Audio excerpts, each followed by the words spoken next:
If you don't do what I say, we're getting divorced, Jason said as he handed me the papers. I knew this day would come sooner or later. Fine, let's get divorced, I replied. What? I calmly started filling out the divorce papers right in front of him. All right then, I'll fight you on this, he said, looking surprised. Even though he gave me the papers, he seemed stunned. You don't understand, do you? Without me, you'll be all alone, he said. Yeah, I'll be alone. Are you done now? Because I'm busy packing, I said. Packing? What are you talking about? Moving out? What's going on?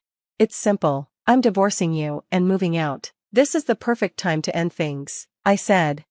My name is Sarah. I married Jason a few years ago. We don't have kids, and we both work. My parents died in an accident during my first year on the job, so I've been on my own ever since. When we got married, I was truly grateful. I thought we'd create a happy family together. I wanted kids and dreamed of a bright future, but life turned out very differently. After the wedding, Jason slowly became distant and cold. Sarah, without me, you'd be completely alone again, he'd say during every little argument. He loved using my loneliness against me, and we always ended up fighting. He constantly complained about everything I did. Is this stir-fried veggies for dinner? Feels like an old person's meal. I called you earlier to ask what you wanted, and you said, whatever. Yeah, but a good wife should think about what her husband wants and cook something better. I wanted paella today. Then you should have said so. You'd complain no matter what I made. What did you say? I work just as much as you do, and I'm the only one handling the housework. Don't act like that. You told me before we got married that you enjoyed doing housework. I do, but if you're always criticizing me, I don't feel like doing it anymore. Oh, I see. What does that mean? Nothing. I just think you're being a bit too bold. Bold? If you're going to talk like that, it makes me lose respect for you, and I don't like how you treat me either. You're always looking for something to argue about. I don't want to deal with a husband like that. And there it was. I knew what was coming next. He'd bring up the fact that I have no family and use it to make me feel small. Just one of Jason's favorite ways to put me down. Maybe having kids will help with your loneliness. It's about time we had kids too. Jason always says this after an argument. When we first got married, I wanted a baby right away, but the loving and kind husband I married disappeared so quickly. Now, he's a man who complains about everything. I started doubting whether I wanted to have children with him. It's true that I have no family except for Jason, but before I met him, I lived on my own just fine. I've saved enough money to support myself if I left him. Sometimes, I'd rather be alone again than live with someone who constantly threatens and belittles me. If we had a child, I'd be stuck in this abusive relationship, and our child would witness it too. The thought of that made me realize I just couldn't move forward with Jason, but he didn't understand that at all. Before we got married, you said you wanted kids right away, so why are you hesitating now? Are you lying to me? Isn't this fraud? He said.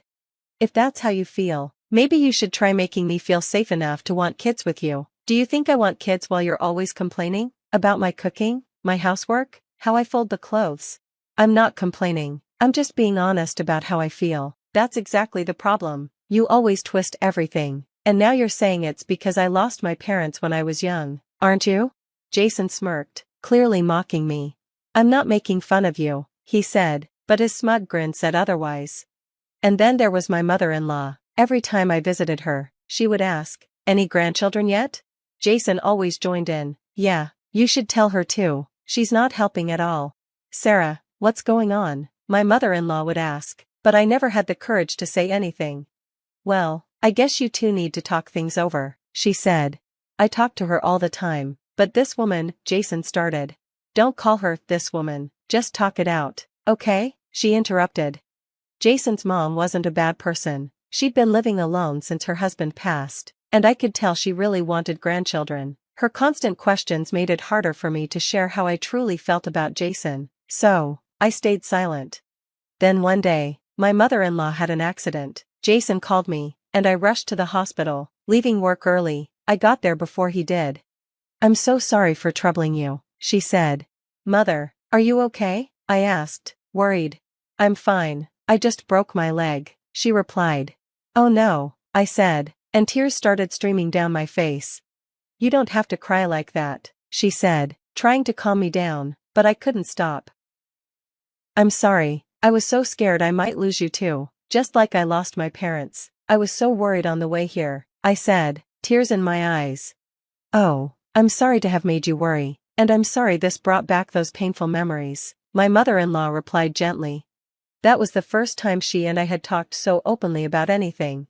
You should go home now, she said after a while. But I'll wait for Jason. I'll go home with him, I said. She sighed. He's not coming. You might as well head home. That's not true, I replied, trying to reassure myself. I'm his mother, I know. It's sad, isn't it? She was right. Jason never showed up, even after visiting hours ended. When I got home, I found him sitting on the couch, watching TV. What are you doing? I asked, frustrated. What do you mean? He replied casually. You called me about your mom's accident. Why didn't you come to the hospital? I figured you were going. One person's enough, right? She's fine anyway. It's not like it's a big deal. She's your only mother, I snapped. Stop nagging and make me some food. I'm starving. You didn't eat? Of course not. Why should I spend money on food when you're here to cook?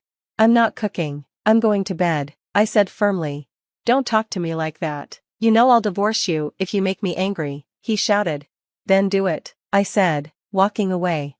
I was hungry, but I stayed in the bathroom to avoid cooking for him. The next morning, I woke up to find Jason gone. From that day on, he never came home. I assumed he went to his parents' house. I didn't chase after him. After work, I went to visit my mother-in-law at the hospital. I didn't mention Jason. I didn't want to worry her while she was recovering. I visited her every day during her stay. Thank you, Sarah, she said one day. I know you and Jason are having trouble, but I appreciate you being here for me despite that. I'm sorry, I said quietly. You don't need to apologize. I can guess what's happening. I know Jason must have done something. I didn't know how to respond, so I stayed silent. A woman's intuition is usually right, she added. He's the reason you've hesitated to have kids, isn't he? It's okay. I've been pushing you about grandchildren, and I'm sorry for that. I didn't mean to add to your burden. I'm sorry I couldn't meet your expectations, I said, my voice soft. As we talked, the doctor came in to say her recovery would take more time and she'd need help while her leg healed. I offered to assist her and even arranged to work remotely for a while. It took some convincing, but she eventually agreed. On the day of her discharge, I picked her up and took her home. I assumed Jason would be at work, but the thought of running into him later made me nervous. Actually, Jason and I had a fight, I admitted. He left the house, so today will be the first time I've seen him in a while. My mother-in-law's face grew serious. I see. I'm sorry to hear that. Why are you apologizing? Because Jason is my son. It must be uncomfortable for you to hear me criticize him. Not at all, I said. Well, he's the kind of son who never visits me, even when I'm in the hospital. What? He didn't come to see you at all? No, not once, she said calmly. I was horrified. My mother-in-law had been in the hospital for 2 weeks, and Jason hadn't bothered to visit her even once. Well, he's not that sweet boy anymore, is he? She said with a small, sad smile.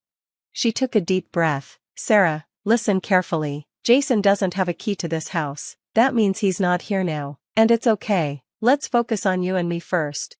A week later, I was back at the house I shared with Jason, packing my things. As I was finishing, I heard the front door open.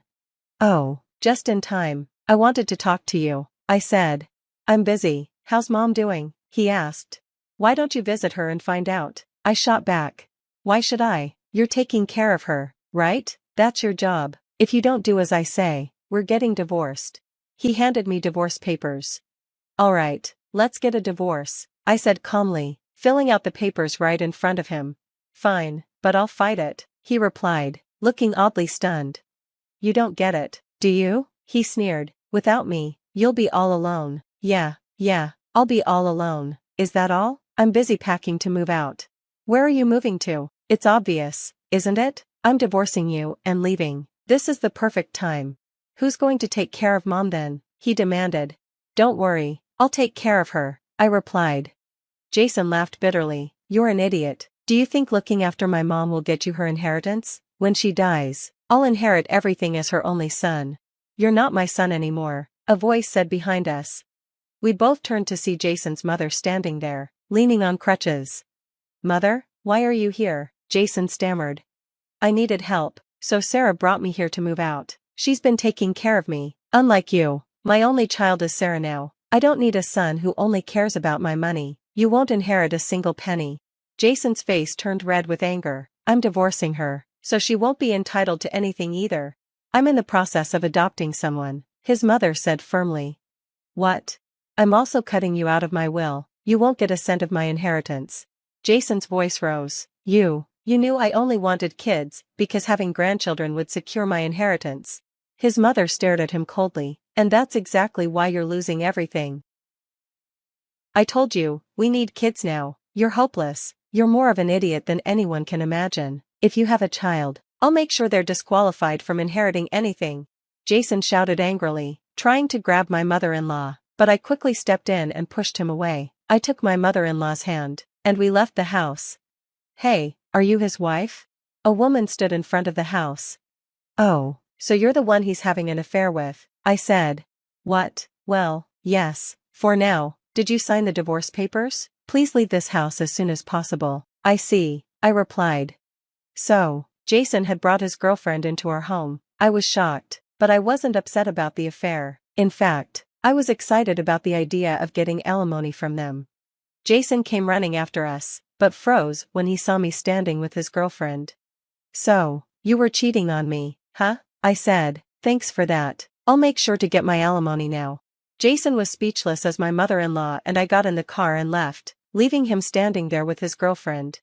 We went straight to the city office to file the divorce papers. Then, I demanded alimony from both of them. As promised, they tried to make excuses, but the girlfriend's social media posts quickly exposed their relationship. They both ended up transferring large sums of money to me. It turned out Jason's girlfriend was also after my mother-in-law's inheritance. Once she realized Jason wouldn't get anything, she disappeared from his life. I guess they were both after money in the end. Jason came to my mother-in-law's house several times, begging to get back together, but she refused to see him. I had already blocked his number, so he couldn't reach me. He even tried calling from unknown numbers, but I ignored those too. Since then, my mother-in-law's leg has fully healed, and she's doing great. I'm so grateful to her for everything, especially for encouraging me to leave Jason. Now, years later, I'm still happily living with my mother-in-law. I'm no longer alone. We don't need to be connected by blood to be a family. As long as we love and care for each other, we can create our own family. I'll continue to live my life with my mother-in-law. It's unforgivable to take your wife's kindness for granted and treat her poorly. Jason's reasons for wanting kids were selfish and wrong. He'll never find happiness that way. I hope Sarah and her mother-in-law will live happily ever after. Thank you for watching. Please subscribe to our channel if you enjoyed this story. See you in the next video.